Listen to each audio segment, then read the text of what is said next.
Hello guys, how are you doing? This is Vamsi at Insane Physics, and in previous episodes we have discussed the basic mathematics of differentiation and integration.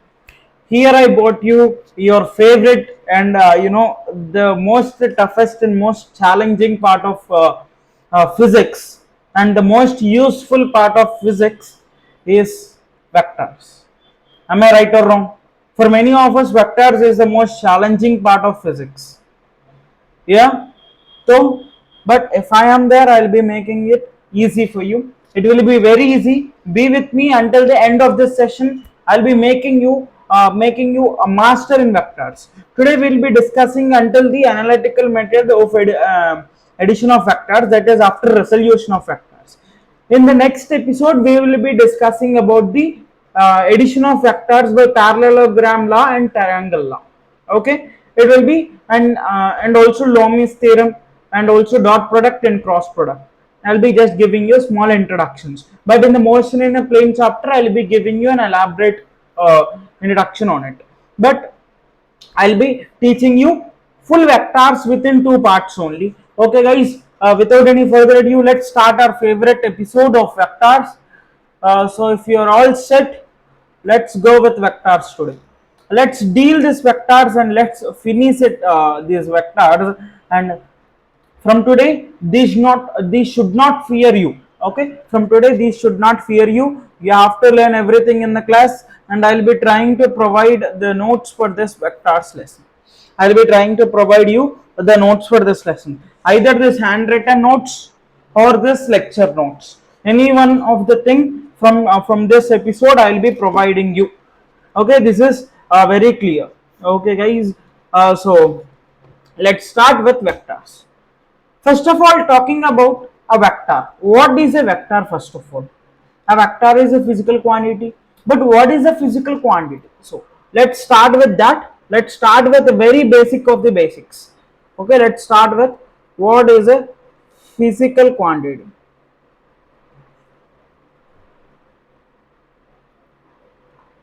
Oh,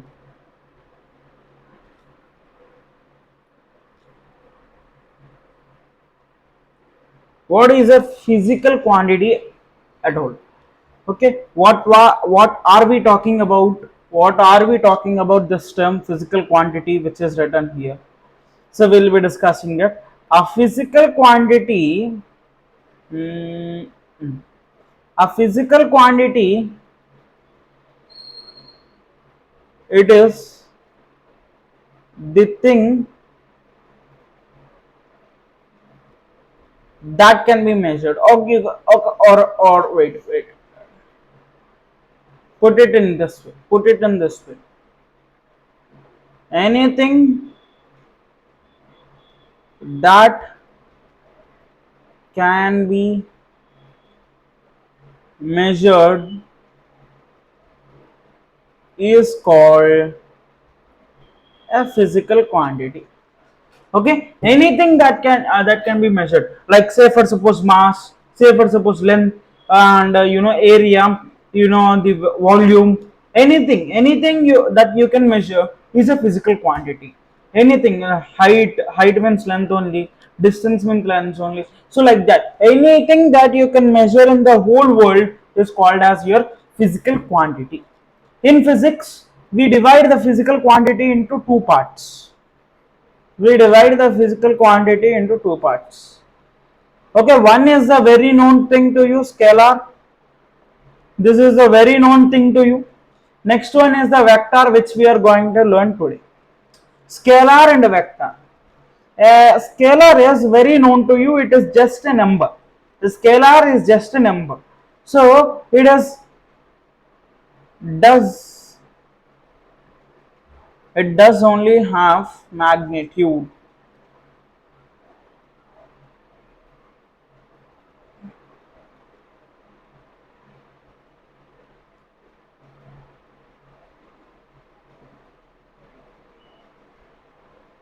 Just a number with a unit. You can say like that, with a unit.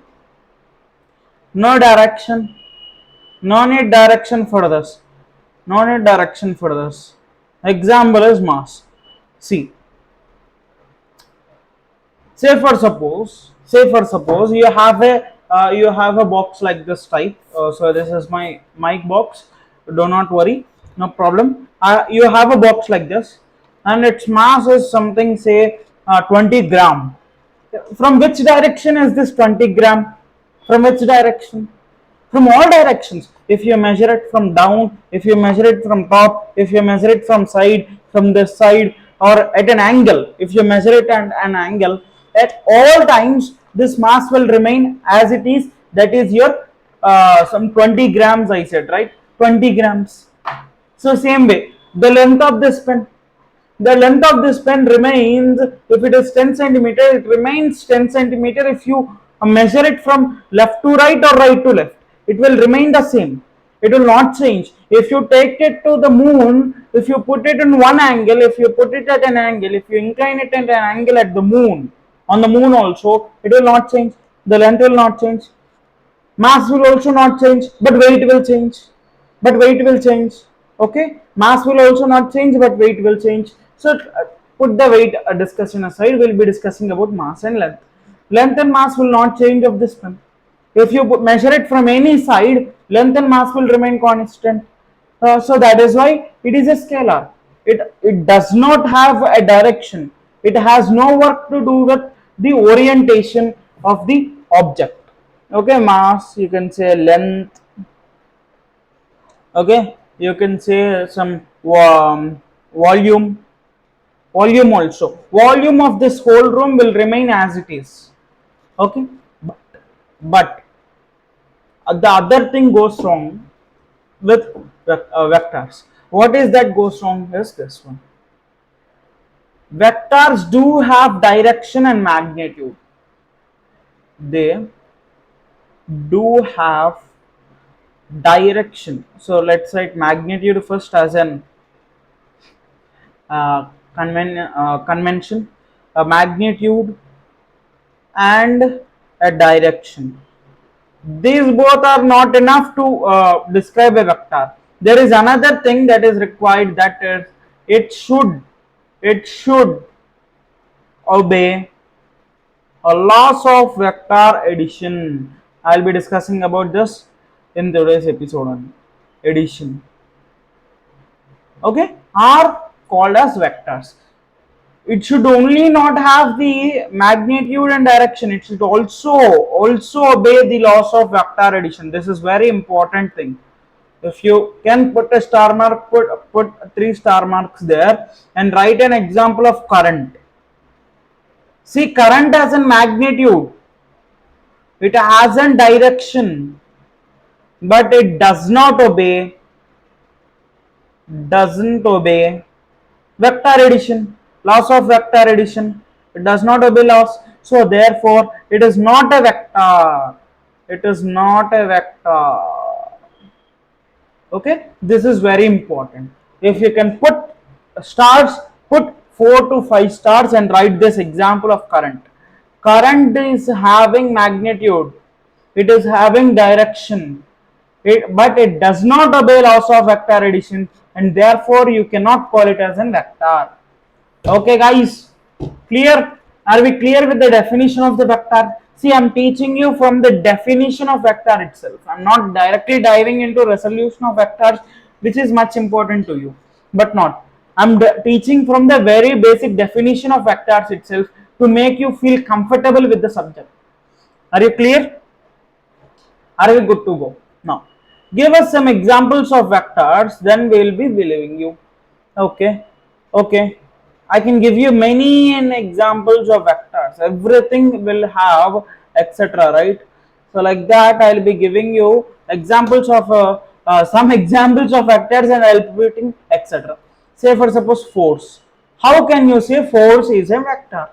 See, I'm taking this block in my hand. Okay, once let me check if it is visible to you or not.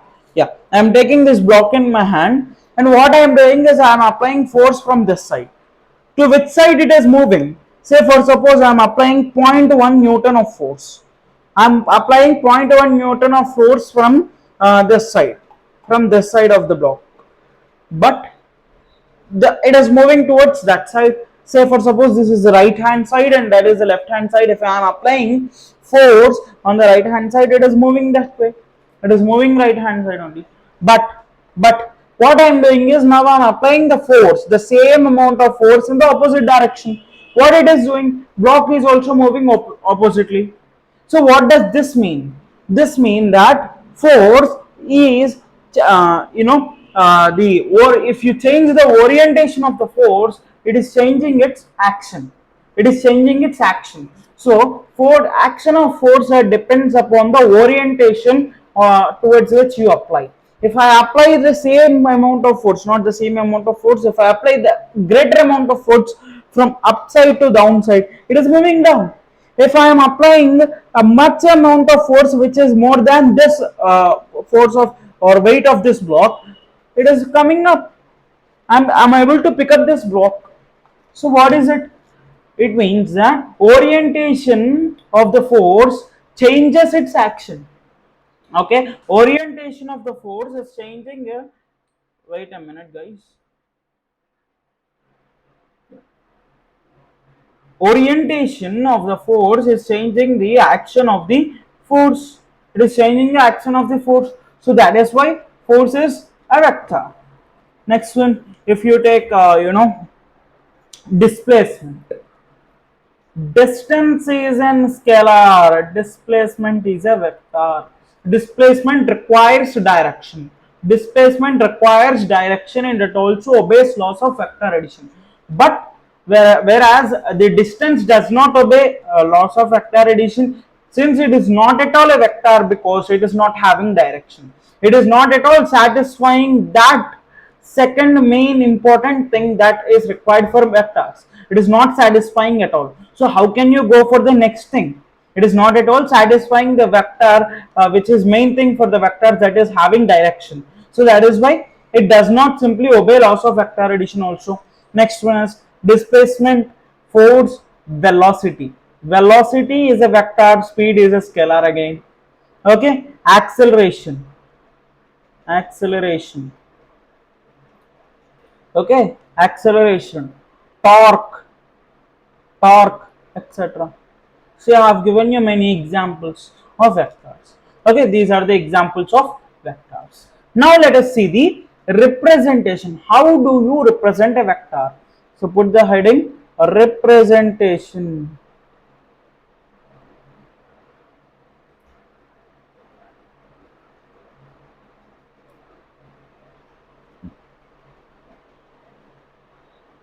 Representation of a vector. How do you represent a vector? You represent a vector using an arrow simply. If you place an arrow, if you put an arrow, it is a vector. If I do it like this becomes a vector. If I do it like this becomes a vector. If I do it like this becomes a vector. This becomes a vector. An arrow indicates a vector. Okay. Arrow is having two parts. Arrow is having two parts. What are they? What are they? Okay, which color can I use? Okay, let's create some color on our own. So let's use this color. This is having, wow, color is nice, head, and it is also having the end part, that is tail. This end tip of the vector indicates tail, and this pointed structure indicates the head. The head of the vector or an arrow, the head of the arrow represents the direction of a vector, and the length of the tail, that is the part which is present from the tail to the head. The middle part which is present indicates the, this is the length of the vector, sorry, length of the arrow, which indicates the magnitude of the vector.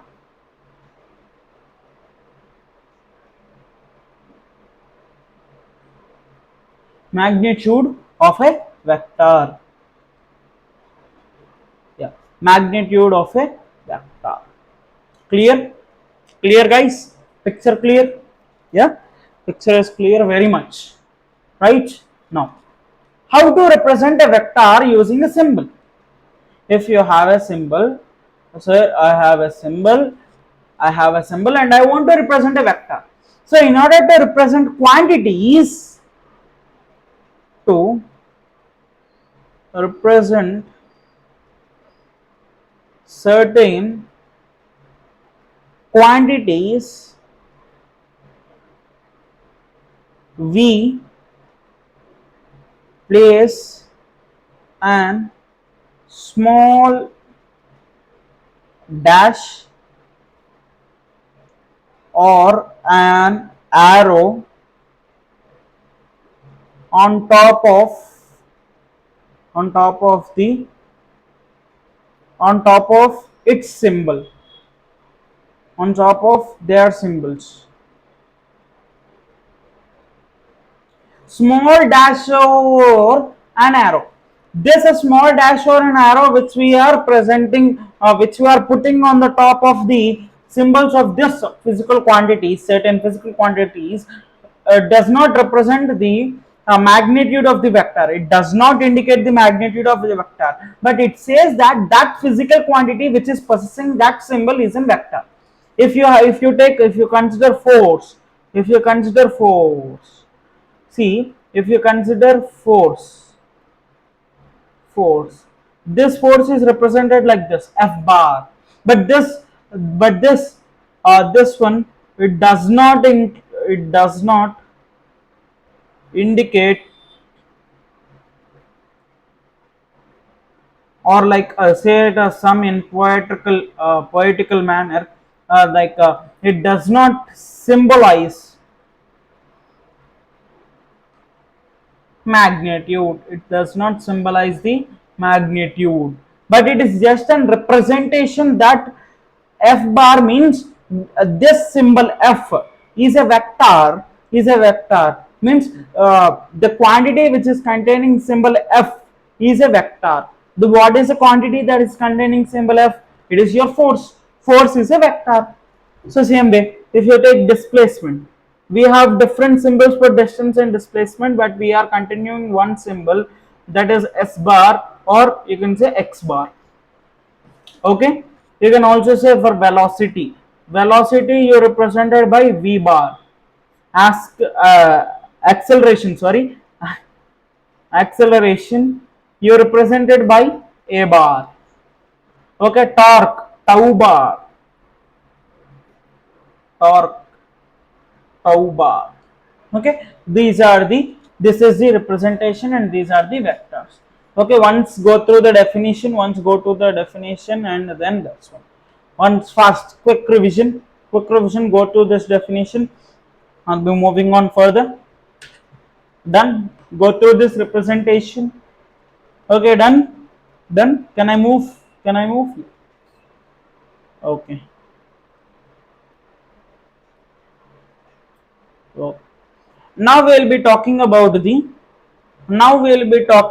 magnitude of the vector.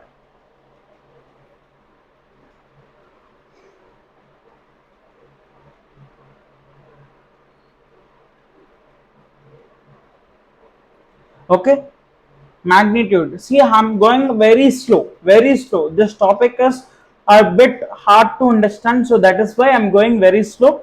You also travel with me. Do not put the video into 1.2x or 1.5x or 2x and watch this video. Okay, since you are learning from the basics, I recommend watching this video in 1x only. Do not go fast.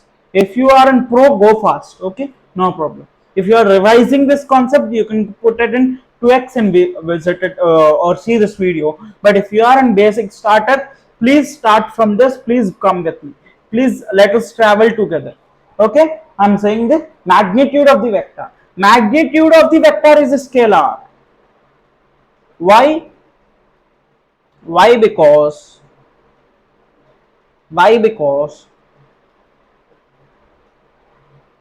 it's just a number.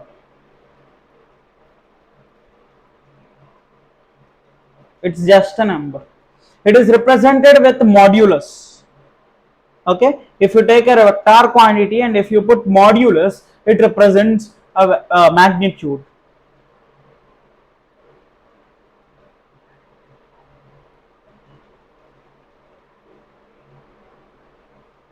So how, if you say a bar is a vector, then the magnitude of this vector becomes modulus of a bar, modulus of a bar, or mod of a bar, you can simply call it as. This is your magnitude of the vector. Now let us dive deep straight into the types of vectors. Okay, types of vectors. We have some types of vectors. I will be dealing them with them in the next page. Okay. Okay. Oh no need, no need. Wait a minute. We have. Oh shit. Oh. Oh. Yeah. Okay. Do not mind about those things, those words which I use in the middle, since this select tool and the select erase tool both look similar to me. So that is why sometimes I select the eraser tool and select whole thing, and it goes, and it goes. Okay, let me just check if there is some space here. Yeah, there is space. Yeah, you can skip this part. You do not want this, you can skip it, no problem. I'm not teaching you anything, just skip it, just skip it for some okay,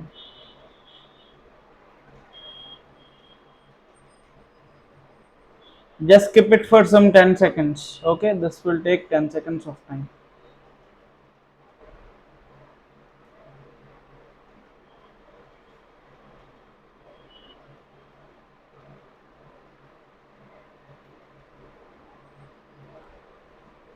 I'm just, see, I am becoming confused these days, so that is why I'm doing this, because I can put types of vectors whole in one thing. Okay, if I do this, I can put all these types of vectors in one thing, or else I have to do another thing. Wait a minute, guys.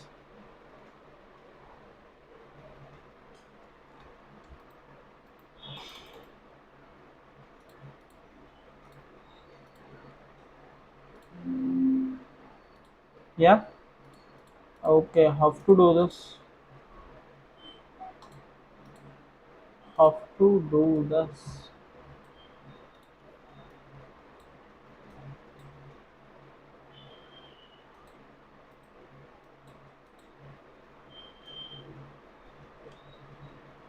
I got it. But how can I do this? Okay, no problem. Just let me just clean this page. No problem, right? Yeah. Let us go. Let us go to the types of vectors. Okay, do not scold me. Do not scold me. Let's just go to the types of vectors. 1 minute. Let me just check if the mic is working and all. Like since like in the previous episode, it should not happen. Yeah, we are going into types of vectors, and I will be explaining you everything in this page only. Okay, we have 7 types of vectors. Yeah, 7 types of vectors. Let us draw boxes first of all, and I'll be explaining you each vector in these boxes. Okay, let us choose yellow color.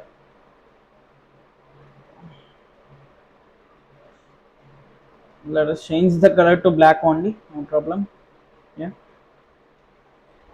this is one vector. Okay, one thing, 1 minute, 1 minute.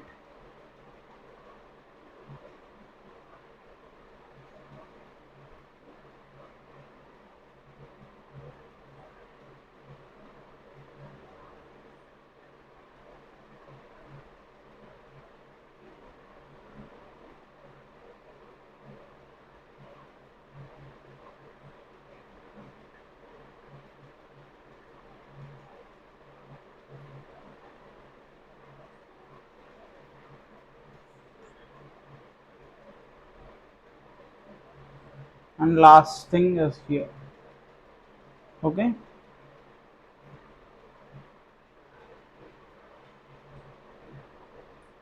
the small thing. Okay, let us start with the types of vectors, and the first type of vector is your very own equal vectors. Okay, it shows only back. Okay, should I choose any other color? Yeah, of course. Let us choose this and write equal vectors. The name suggests that equal in magnitude and similar direction. I'll be putting similar direction. Equal magnitude means this one. I'm taking two vectors A and B. They have to have equal magnitude and similar in direction. So like this. This is A bar. If you say this is B bar, these two will be equal vectors. Okay, these two will be equal vectors. This vector can be both the vectors can be on any side of the plane. They can be anywhere in the plane. Anywhere in the plane. If I take this B vector, say for suppose if I choose this, okay, if I take this B vector and I can move it here, and I can move it here, I can move it here, even though they will be equal vectors only, since they are having same magnitude and both are in same direction. So that is why they are called as equal vectors. Next one is okay, I want to convey another some important thing is that you can change this vector, you can change the position of the vector without listen to me very carefully, without rotating it, means without changing its direction and magnitude. You can get that vector from there and then put it anywhere in the plane, means you just have to move parallel to it. Without rotating means you have to move parallel to it. You have to not change the magnitude, you should not change the direction, but you can take it anywhere on the plane. You can put it anywhere on the plane, the vector will be similar only. The vector has hearts, okay, two hearts. One is its magnitude, second one is its direction, and it has a brain. It has a brain. What is it? Vector addition, laws of vector addition. So remember that vector is having heart, brain. Okay, two hearts, not only one heart, it is having two hearts. Next one is parallel. Okay, for parallel, simply I'm putting it like this. I'm putting it the symbol parallel and anti-parallel vectors. So what are parallel vectors? If I say A and B, they should have same direction. Same direction. Okay, same direction. They should have same direction and magnitude. Magnitude, yeah, they have to have same. If they are like this, magnitude no problem, but they have to have same direction. They are called as parallel vectors. If they are opposite in direction, if one vector is like this, one vector is like this, they are called as anti-parallel vectors. Here theta is equals to 0, here theta is equals to 180 degrees. Okay, these are your parallel and anti-parallel vectors. Next one, negative vector. Negative of a vector. What is a negative of a vector? The negative of a vector is opposite in direction to the vector. Opposite to the vector in direction. But it should have same magnitude. Same magnitude. Here no matter how the magnitude is, but here the negative vector should have the same magnitude. If I say for suppose this is vector A, this is vector A, and this is its negative vector A bar, minus this minus sign indicates it is a negative vector of the A vector. Okay, that is your negative vector. Next, fourth type is your collinear vectors. Collinear vector. What is a collinear vector? As the name suggests, it should be present on the same line itself. Same line. No problem if it is present in opposite direction. No problem it is present in any other direction, but it should be in the same line. If you say if I and you say, if you and I say, hmm, let's take some dark color, let's take red, and this is the line. If you and I say this is a line and this is another line, I want to explain you both things. Okay, now the thing that happened, see the magic.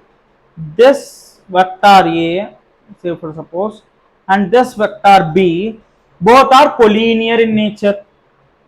Same way, this vector A and even this vector B, these both are collinear in nature. See, these both are parallel vectors, these both are anti-parallel vectors, but these both are collinear and these both are collinear in nature. Okay, okay. Next one, as you expected, the second one would be coplanar. Coplanar vectors. Okay, coplanar vectors. They have to be present in the same plane.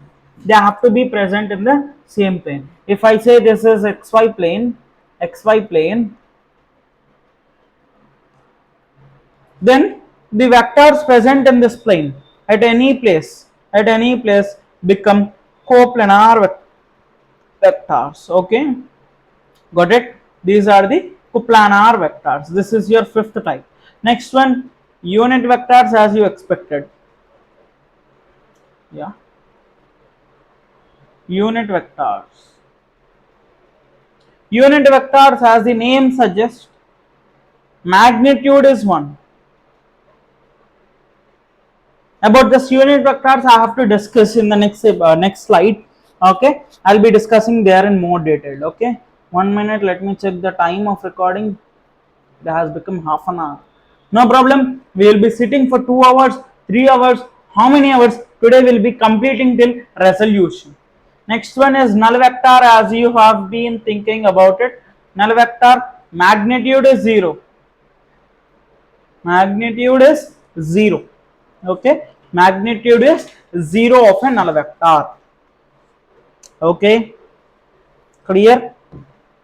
And its direction is not defined usually, obviously. Okay, let us discuss some information about unit vectors.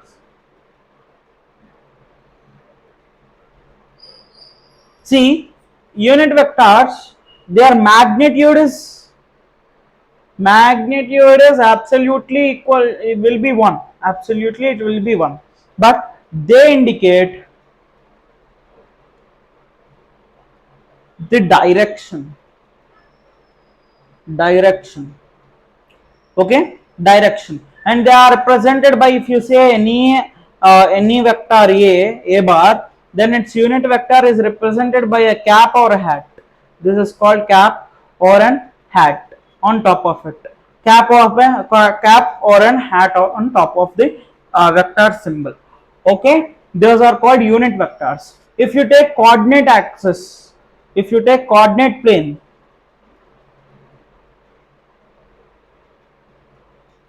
if you take coordinate plane that is in 3D, then you will be having three axes, z axis, x axis and y axis. The unit vector along the x axis, which indicates the direction along the x axis, will be your I cap, and the unit vector which is going to indicate the direction along the y axis is z cap, and k cap along the z axis. Okay, these three are your unit vectors for the coordinate plane. Okay, these three are the unit vectors of the coordinate plane. Say for suppose unit vector has a magnitude of 1. Okay, unit vector I cap, I am taking it as a magnitude of 1, but I am applying I am indicating this unit vector as a force. Okay, it's I am applying force along the x axis. Along the x axis I am applying some force on a block. I am applying force along the x axis. Okay, from that way I am applying force. This block will be moving along the x axis. If I apply 1 Newton of force, then what is the vector? F bar becomes I cap newtons only, since magnitude of this is 1 and the direction along which I am applying is I cap. I am applying along x axis. What is a unit vector? That is representing the quantities along the x axis I cap. So that is why I am putting that I cap n on newtons. So if I apply 10 newtons of force, then if I apply 10 newtons of force, then I can represent it as 10 I cap n, 10 I cap n. But if I apply the force in the opposite direction, then it becomes minus 10 I cap n, because I am applying force on the negative x axis.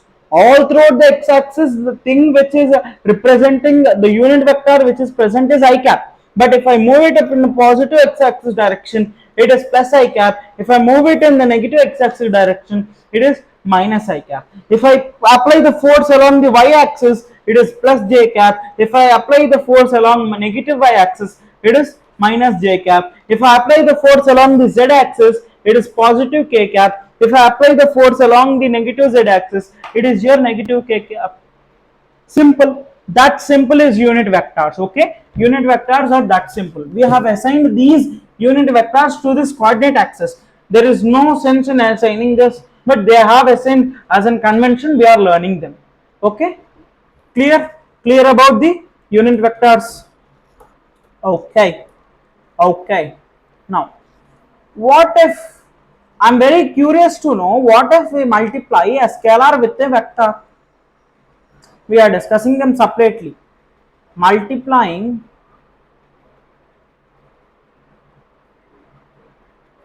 a scalar with a vector.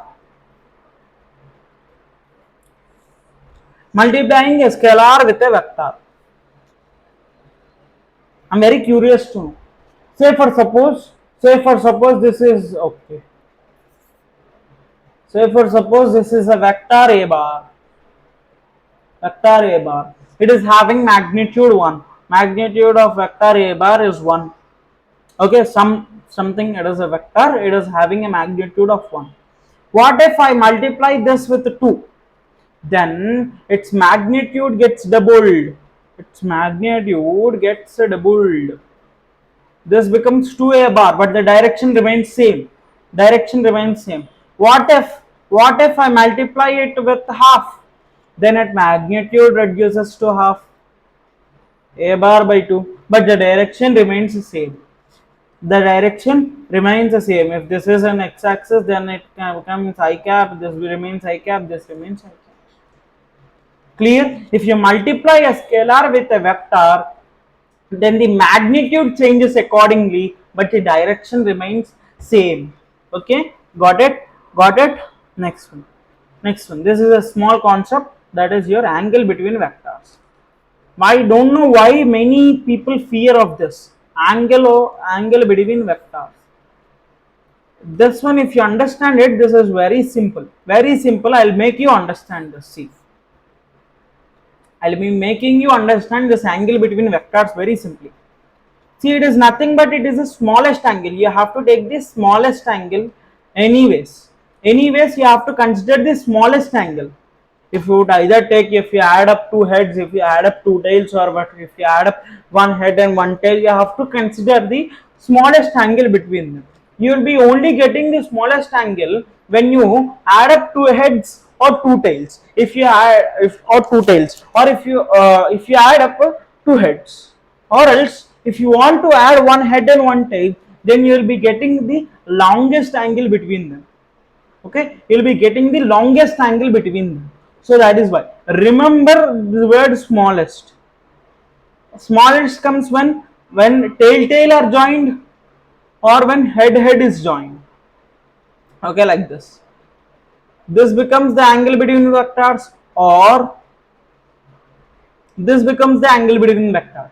But this does not become the angle between the vectors. It is not the angle between the vectors. So I'll be giving you some problems or some examples on this. Try to solve them. Very small examples. If this is A bar and this is B bar, try to find the angle between them theta. Okay, try to find the angle between them theta, or else let us solve everything in one question. Let us solve everything in one question. Say for suppose A bar, B bar and C bar are forming equilateral triangle like this. Okay, let us choose the triangle tool here. Triangle, equilateral. Is this isosceles? No, I'll be making it equilateral. So I told you, no, I'm an artist, man. Okay, this is an equilateral triangle which is formed by these. Okay, okay, let us just make it a small little. It's so huge. Now it is fine. This is an equilateral triangle which is made by these three vectors. Where are the vectors? Wait a minute, I am representing them, right? With red color I am representing A bar. This is your A bar. With some green, dark green color I am representing B bar. This is your B bar. With magenta or pink I am representing. Okay, this should not happen like this. This should happen like this. C bar. Clear? This is C bar, this is B bar, this is A bar. Now find the angle between A bar and B bar and C bar or A bar and C bar. Find these angles, find these angles. Come on, fast, quick. Now, as I said, it is forming an equilateral triangle. These angles between the sides will be 60 degrees, right? These will be 60 degrees.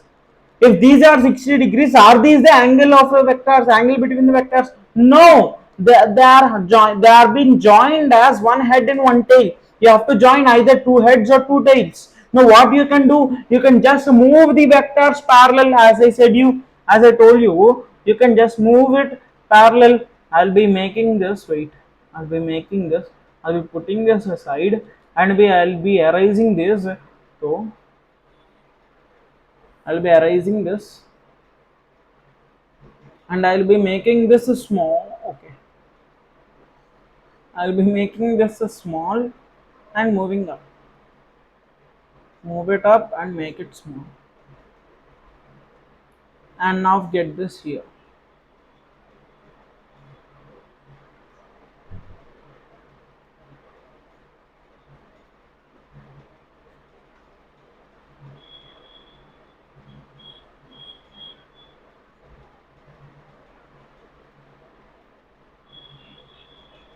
Okay, this is our C bar. Now okay, I have to move it a little bit up. Okay. No. As I said, you can move the vectors parallel to it. What I am doing, I am bringing this A bar here. Now what I did, or simply I have extended the A bar. Simply I have pulled this A bar from there and I have placed it here.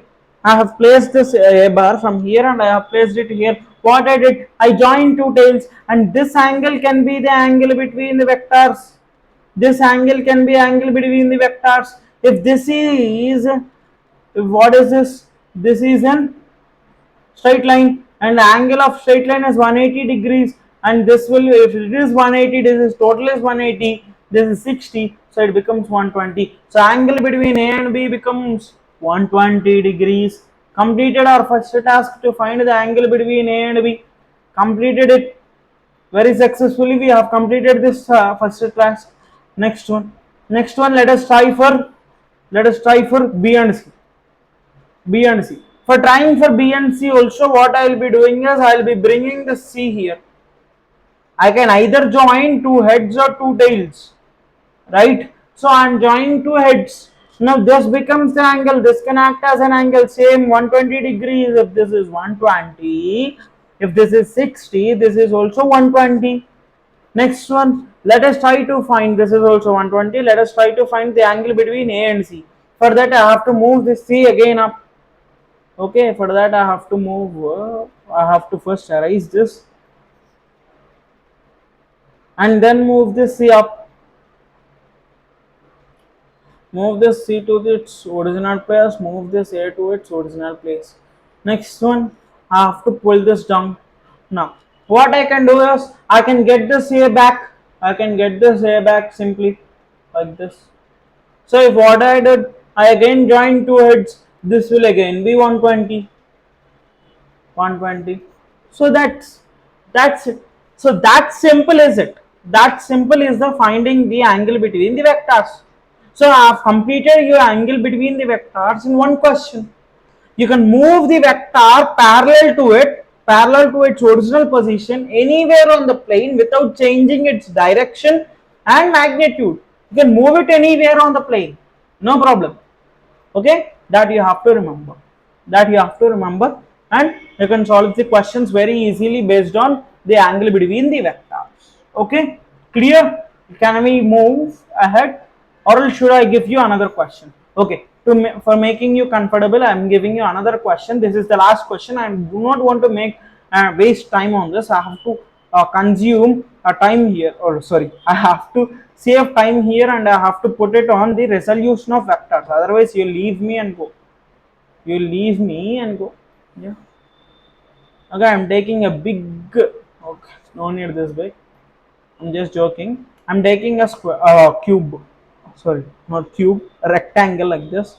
A big rectangle. And now what I am doing is I am representing the vectors along the sides of this one. This is A bar. Okay, let me just increase the size. This is A bar. Okay, next one, let me change the color to black or green. This is your B bar. Okay, that is your B bar. Next one, this is your C bar. C bar. And final one, this is your D bar. Find the angle between these vectors. Find the angle. D bar, A bar, B bar, C bar. Find the angle between A and B and C, A and C. Okay, you cannot find the angle between A and C, right? No, yeah, you can find it. They both are anti-parallel vectors. What is the angle?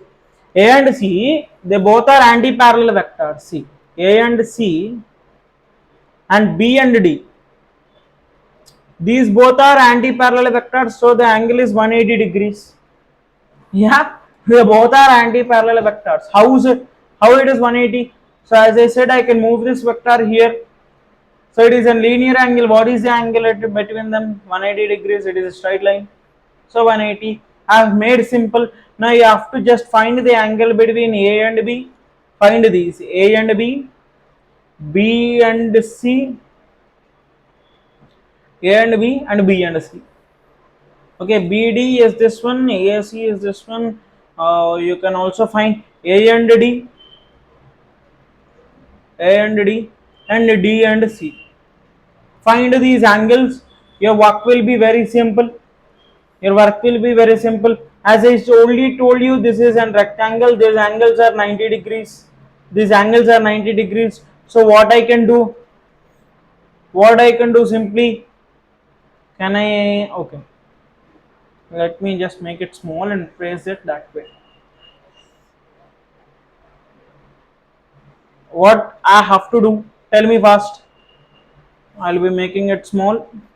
Yeah, you can, if you are very confident on this angle of vectors, you can skip this, no problem.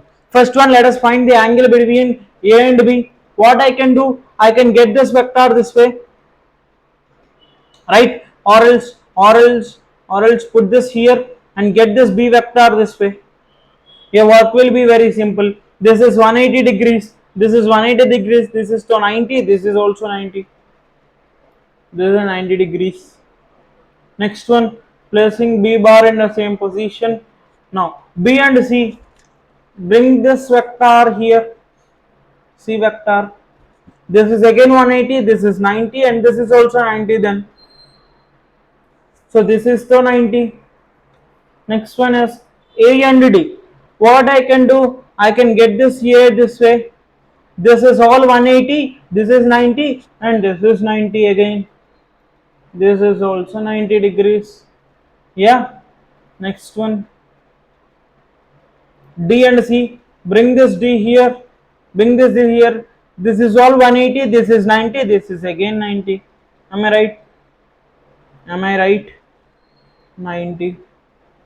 And angle between B and D is 180. Angle between A and C is also 180. Why? Why this is 180? Anti-parallel. Anti-parallel to each other. Okay? Clear? Clear? Got confidence on angle between vectors? Yes? Yes. Are we good to go with the addition of vectors on graphical method? Yes, guys. Just relax for some time. Just relax for some time. Just have a look at these slides. Relax for some time. We'll be going for the graphical method. Just look at these. I'm not saying you to pause the video. I'm not just continuing my recording. I'm giving you time as if it is a live class, because you will be getting engaged to the class. You'll be feeling that you are in a live class. See, just have a look at these slides. Here it is magnitude of vectors. Okay, it is magnitude of a vector. It is a scalar. Magnitude of a vector is a scalar. Okay, next one. These are types of vectors. We have discussed everything in one slide. This is your unit vector slide. This is your angle between the vectors slide. This is an example of a triangle, and this is the example of a rectangle. Okay, now have a sip of water. Have a sip of water. We will be moving on to the addition of vectors. We have various methods for addition of vectors. We have two laws for addition of vectors, and we have two methods also. One method is graphical method, second method is analytical method. Analytical method comes based on the resolution of vectors, whereas the graphical method is based on the representation of vectors. And next one, we have two laws. One is parallelogram law and one is triangle law. I'll be discussing them in the next episode. Okay, this episode we will be limiting ourselves to the analytical method, which comes after resolution of vectors. Okay, are we good to go and clear? It will not take 2 hours. It will be just having next half an hour. If you sit with me for next half an hour, we will be completing this resolution also. Let us start with the graphical method very fast.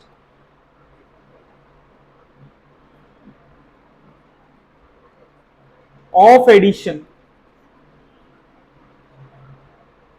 Okay, yeah, the writing goes like that only, no problem. I'm just putting it as graphical method, and I'll be making it a small. So we have these tools, right? They have been given for us in order to use them. So we are using it. What I am doing actually, I do not have any graphical method of addition of vectors. What is this graphical method? In this graphical method, we will be adding two vectors as if we have represented them. Okay, okay, yeah. So we have two heads or 2 points in order to remember in this graphical method. The first point is you have to bring, while adding, you have to bring the tail of the second vector towards the first vector, or to the first vector,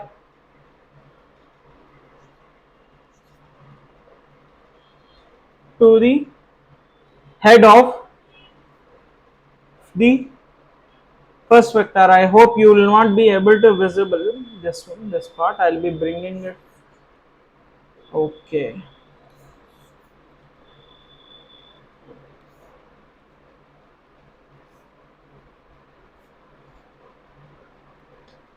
bring the tail of the second vector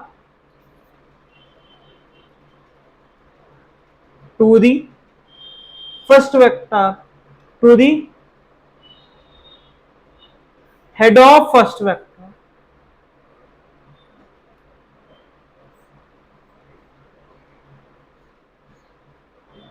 Head of the first vector. Okay, just you have to bring the tail of the second vector towards the head of the first vector.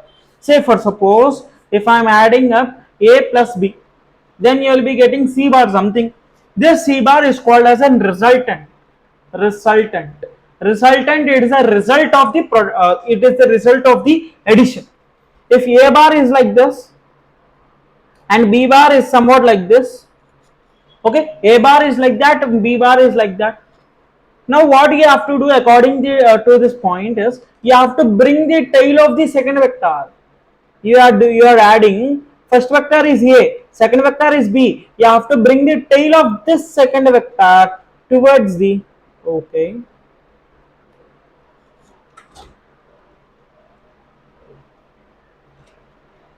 okay, tail of this second vector towards the head of the first vector.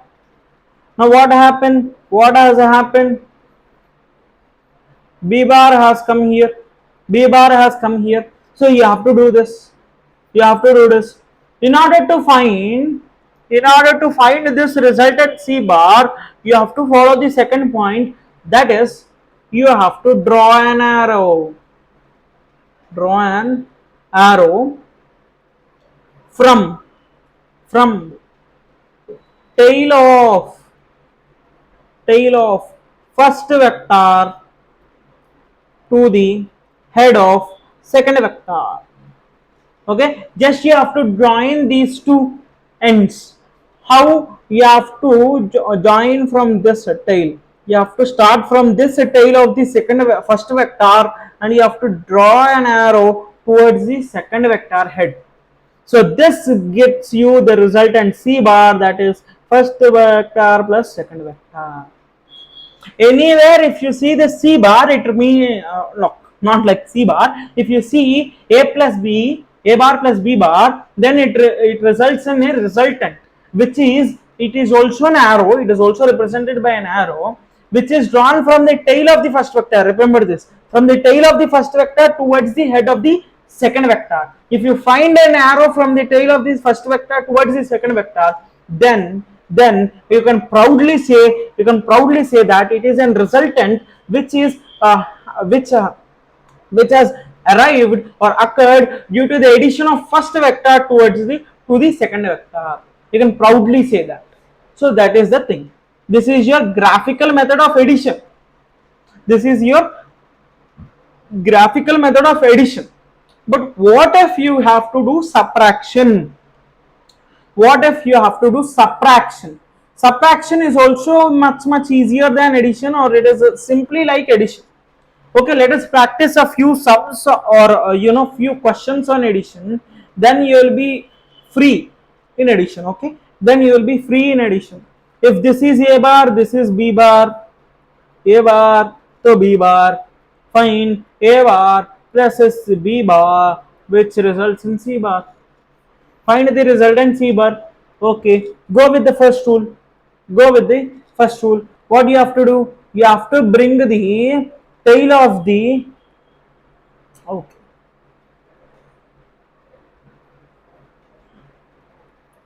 you have to bring the tail of the second vector and add it to the head of the first vector. Okay, but how is this possible here in this case? These two are anti-parallel vectors. So that is why resultant will be 0.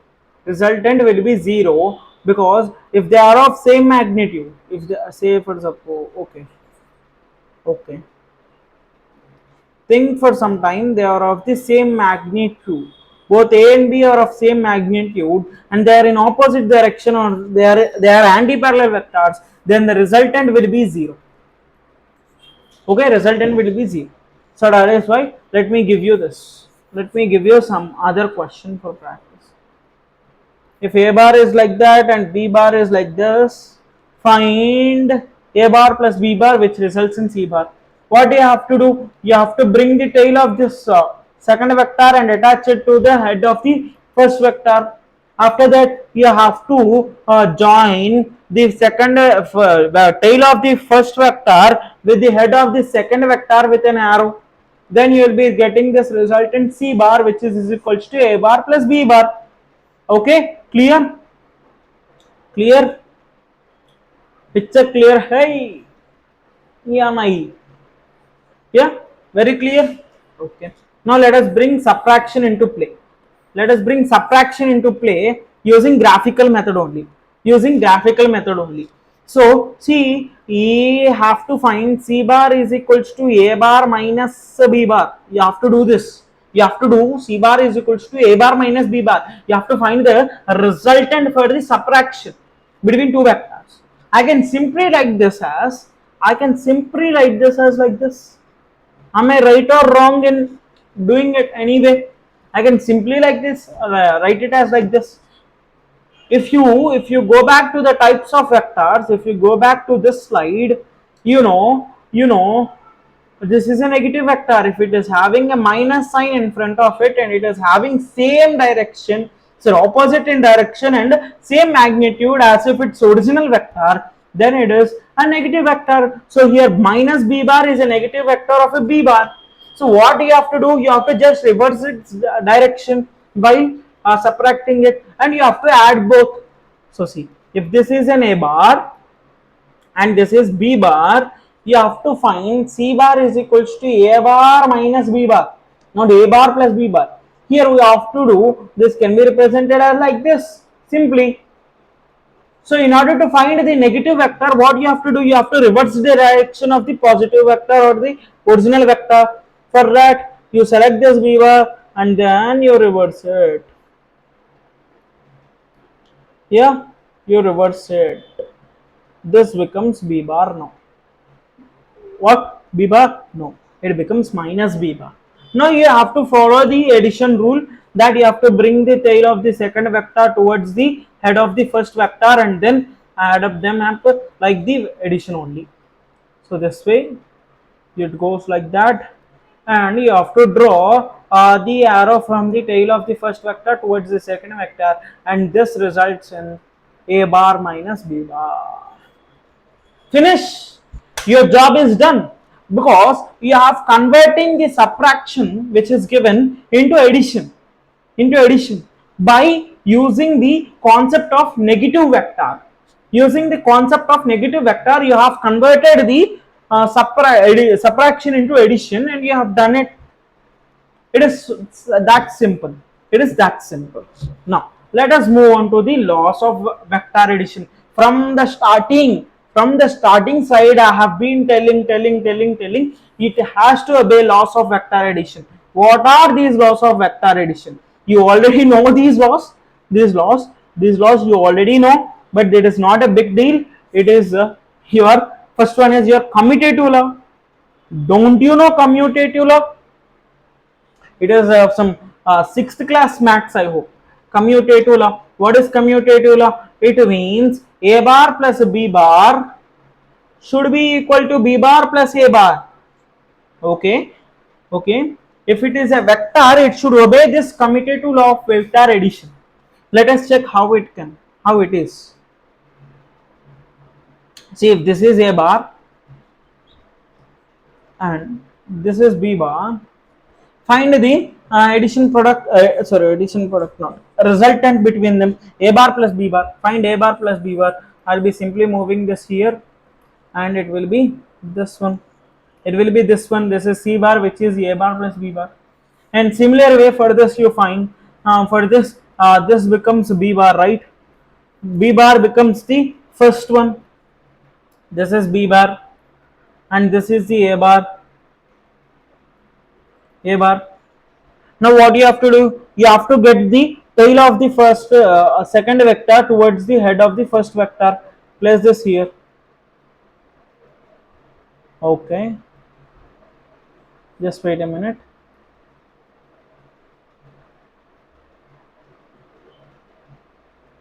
Okay. Now what you have to do? You have to get this tail of the first vector. Sorry, second vector towards the tail of the first head of the first vector, right? Is it the thing you have to do? Okay, okay, let us rub this, let me erase this, and let me draw it again.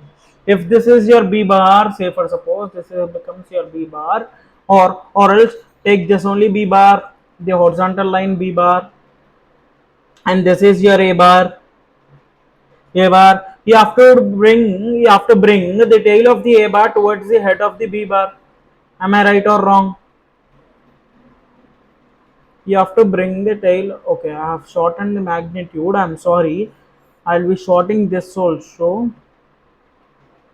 Okay, now consider this is v bar, this is a bar. You have to bring the tail of the a bar towards the head of the um, second vector or first vector, sorry. Now what you have to do, you have to draw a line, you have to draw a line like this, and this is the resultant C bar. See, both are in same direction. If magnitude is different, it is okay, but both are in same direction. So A bar plus B bar gives you B bar plus A bar. If any vector, if any quantity which obeys this one, it becomes a vector if it is having direction along with magnitude. This is your commutative law. The second one is very basic law, that is your, what is the thing? That is your associative law. What is associative law?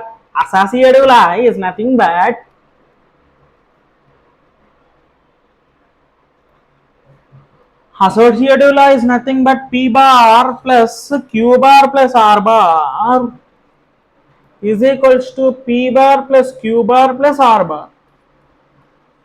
This is your associative law simply. This is your associative law. So if you are free, prove this. Prove this. It will come.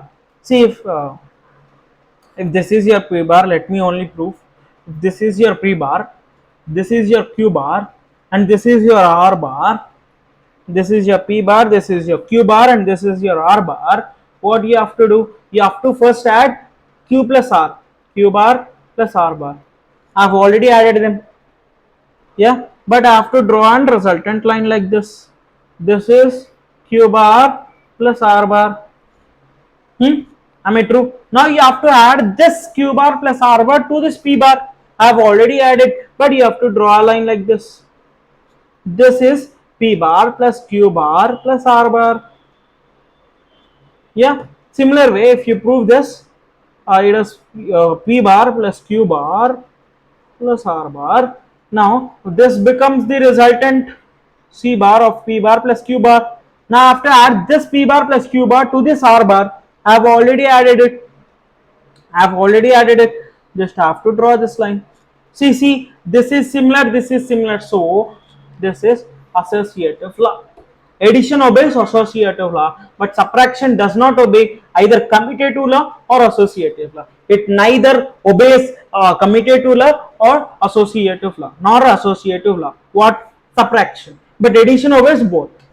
Next, let us move on to the third law, that is your very favorite distributive law. Distribute. Do not put the calories with you. Distribute the calories. See, if you take a K is a calorie or a constant, you have to distribute among your partners. Among your partners, distribute this. So Kp bar plus Kq bar. Okay, this is your distributive law.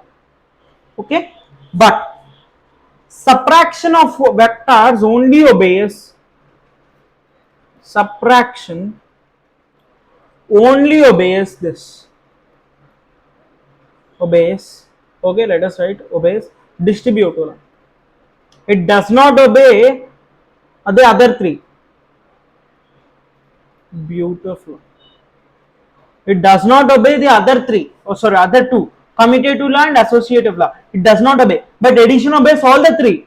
Subtraction obeys only distributive law, that is your third one, but it does not obey the upper two, that is your commutative law and associative law. Clear? Had a clear picture about the addition with the graphical method? Had it? Now within 20 minutes we will be completing the resolution of vectors. Very easy, very simple. Let us complete the resolution of vectors within 20 minutes. If you have any doubts, post it in the comment section below. Okay. So everything recording is fine, right? Mic recording. Yeah. Sorry, that's for joke. Okay. Everything is fine. Now let us discuss about the resolution. This resolution is also very easy.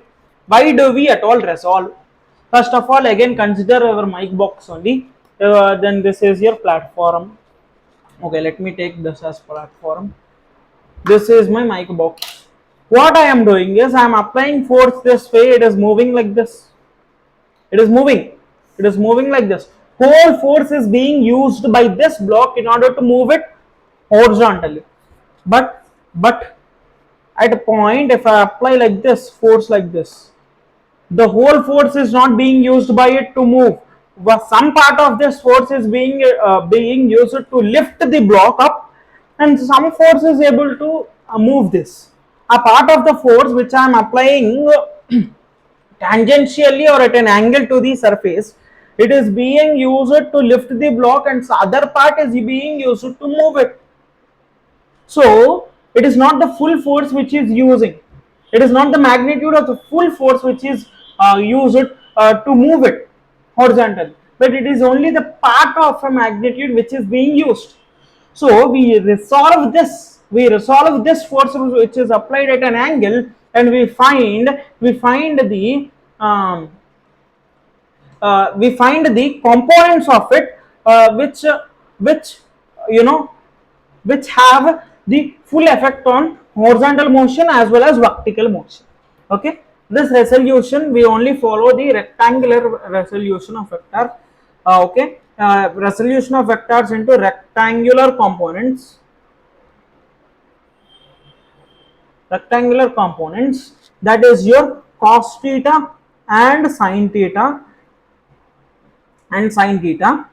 on axis. Okay, not cos theta and sin theta, but we follow these two angles only. We generally use it on axis, either y axis or x axis. Now if this is your coordinate plane, okay, I'm erasing this whole. I'm teaching you resolution of vectors. No need to comedy. It was doing comedy, right? Comedy.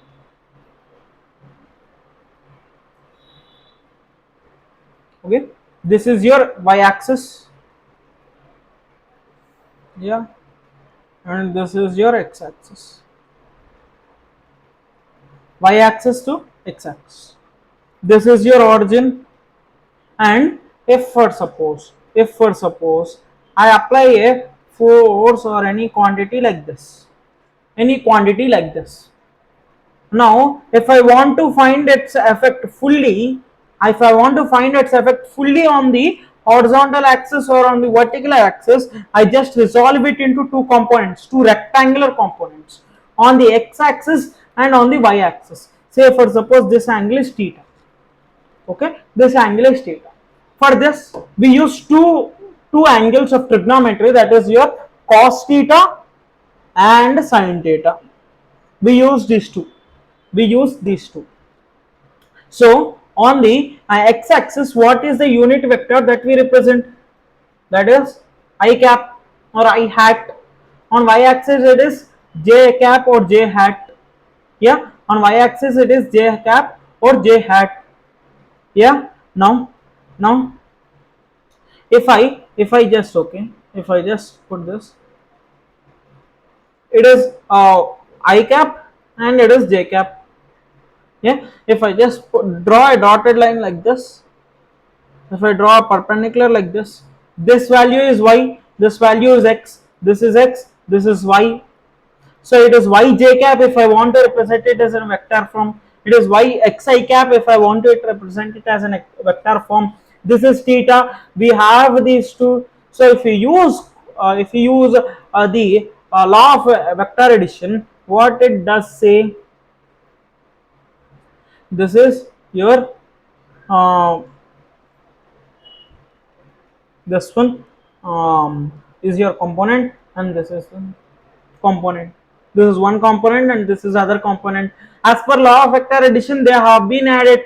They have been added as per law of vector addition. So this vector r bar can be written as, say for suppose that is r bar, that can be written as first vector xi cap plus second vector yj cap.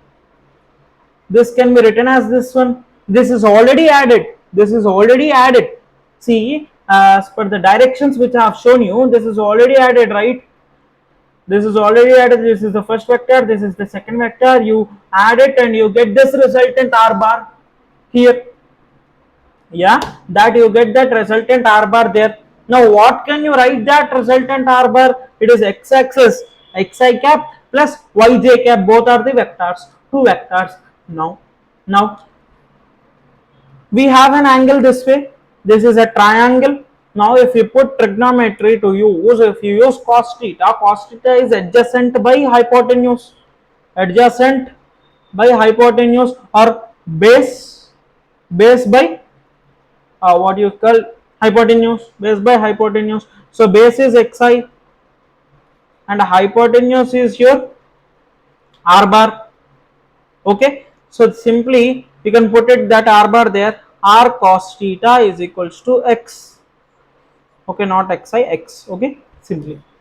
Now similarly, if you use sin theta to find y, you can take that sin theta is opposite by hypotenuse, opposite is y, by hypotenuse is r, take that r there, r sin theta is equals to y. So vertical component has become sin theta, r sin theta, and horizontal component has become r cos theta. So if you substitute these values here, it becomes r bar is equals to r cos theta I cap plus r sin theta j cap. This is resolution. This is simply resolution. This thing which we have done here is resolution. Okay, okay. All the time they will not be like this. At all the times they will not be like this. A simple trick to remember is wherever the theta falls, on which axis does the theta fall, that becomes your cos theta. You have to take that component towards that axis as cos theta, and the other way wherever the theta does not touch is your sin theta. So here theta is touching this horizontal component, so this becomes cos theta, r cos theta, and this way it becomes r sin theta. So similarly, if I take another Cartesian plane or coordinate plane like this, and I draw a vector like this r bar. Now if I want to resolve this and I am taking the angle here, if I want to resolve that, this is falling this way, it is on theta and this is this axis. So what happens, this becomes r bar cos theta or r cos theta and becomes r sin theta. Yeah, r sin theta, but this remains your I cap, this remains your minus xi cap. Okay, minus xi cap, and this remains your minus yj cap. Minus yj cap is this, minus xi cap is this, or simply you can say xi cap is minus r sin theta and yj cap is minus of r cos theta. So if you add them both together, xi cap plus yj cap gives you r bar. So which implies minus r sin theta minus r cos theta. So see, roles have been reversed. You have to always add it like this: x-axis plus y-axis plus z-axis if it is in 3D, if it is in 2D, x-axis plus y-axis. You have to always add like that. On x-axis and y-axis, these cos theta and sin theta values both interchange as per your question. Both can interchange as per your question. There is no rule that they have been fixed. So they can interchange their positions. But you remember that if it is theta is falling on one axis, then you have to take cos theta. If the theta is not falling, that will become sin theta. Okay, clear? You have to add always x axis plus y axis plus z axis, means I cap plus j cap plus k cap, like this. Like this you have to add. Clear? Clear? Thumbs up. Yeah. Let us discuss one more concept, that is the last concept. Magnitude becomes root of x square plus y square plus z square if it is your 3D. Means, see how this come, how this has come. Please see. Okay, I am just talking about the one or two axis only, two axis system, that is your Cartesian system, or not Cartesian system, x and y axis. So just see, we have first equation, that is r cos theta. Yeah, we have second equation, that is r sin theta. R cos theta is equals to, before this way, this one I'm talking about, that one. R cos theta is equals to xi cap. We have seen, we have assigned this vector. So now what I do is I square these two and add them together. If I square these two and add them together, what I get, this is simply, this is r bar, right? R bar is equals to xi cap plus yj cap. Now I am squaring this one, then it becomes r square is equals to xi cap square plus yj cap square. If I remove these vector forms and write it, r square is equals to x square plus y square, then if I send this square there, r is equals to root of x square plus y square, and this r simply without any direction is itself is magnitude. I have already told you magnitude is a scalar of a vector. So this is a scalar without any direction and without indication of any bar on top of it. So it is a magnitude. So magnitude is equals to root of x square plus y square. Remember that. Magnitude of any vector, if it is represented on the Cartesian system or two axis system, it is x square plus y square, root of x square plus y square. Okay, clear? Similarly, in your the three-dimensional resolution also, but you had ax plus ay or sorry, we have been used for r, right? We have used r. So rx I cap plus ry j cap plus rzk. You put this k cap extra. Okay, you put this k cap extra. So therefore this magnitude becomes r is equals to root of x square plus y square plus z square, or ry square plus rx square plus ry square plus rz square. Root of ry square plus rz square plus rx square plus ry square plus rz square. This is your magnitude. This is your magnitude in the three-dimensional resolution.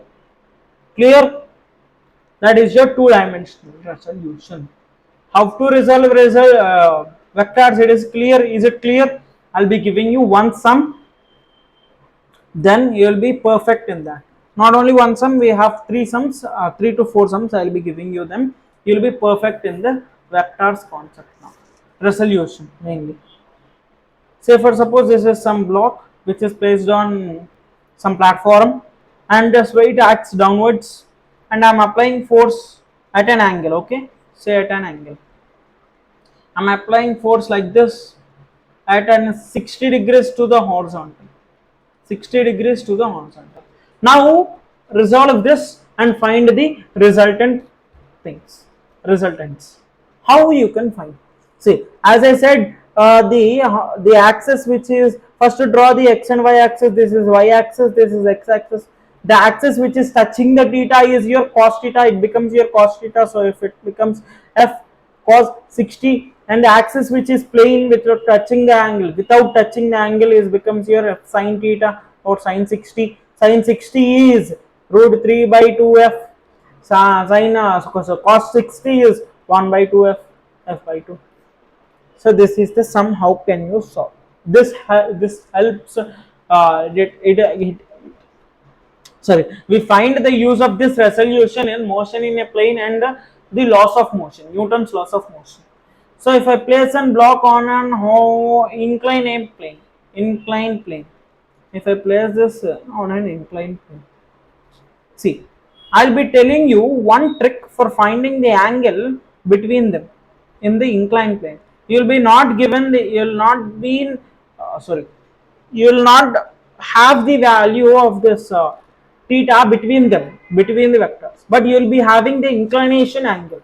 How to find the angle using angle between the vectors using this inclination angle? I will be giving you a small gist. See, if this is a block of mass m, its weight always acts downwards, but this force acts this way, right? Force acts this way. Okay, this force acts this way. Okay, now I have to find this force. In order to find this force, I have to resolve. I have only one component, only one quantity, that is your weight, mg. So this mg I have to resolve it either ways. So for resolving it, I have to find this theta between them. So how can I find this theta? This is your thing, this is your horizontal and this is your inclined plane. This is your horizontal. So the thing which is perpendicular to the horizontal is mg. The line which is perpendicular to the horizontal is, if I extend this, this will become mg, and the line which is perpendicular to the inclination is your thing. Which one?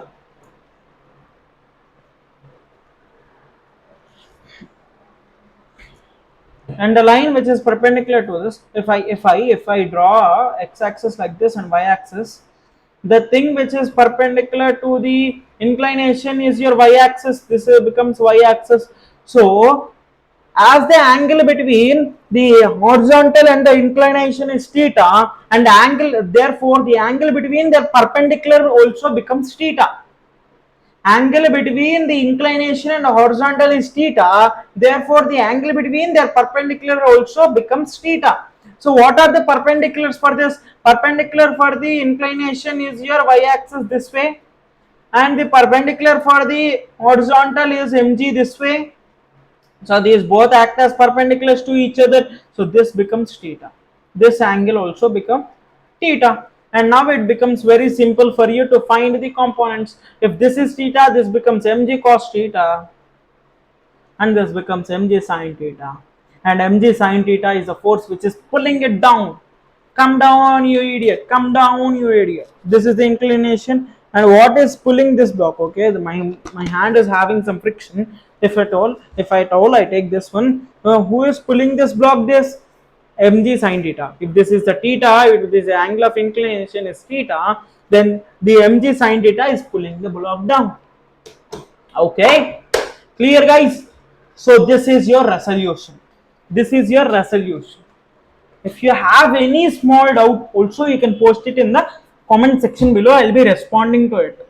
And this is it, guys. We have analytical method also. It is very easy. You have to just see. If I'll be telling you addition by analytical method, if A is equals to ax I cap plus y ay j cap, if I am taking two vectors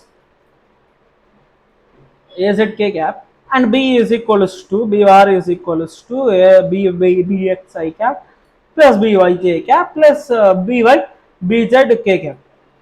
Yeah. Now if you want to find a bar plus b bar, you have to just add up these two, ax plus bx I cap plus ay plus by j cap plus az plus bz k cap. Az plus bz k cap. That becomes your result, and that is your analytical method of finding your addition resultant. So that is it, guys, for this episode.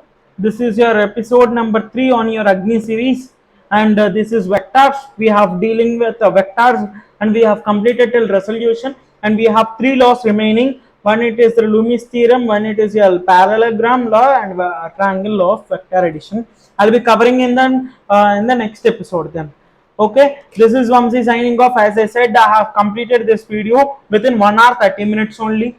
Please watch it till the end. I hope you watch it, and if you have any doubts also, you please post it in the comment section below. I'll be definitely responding to them also.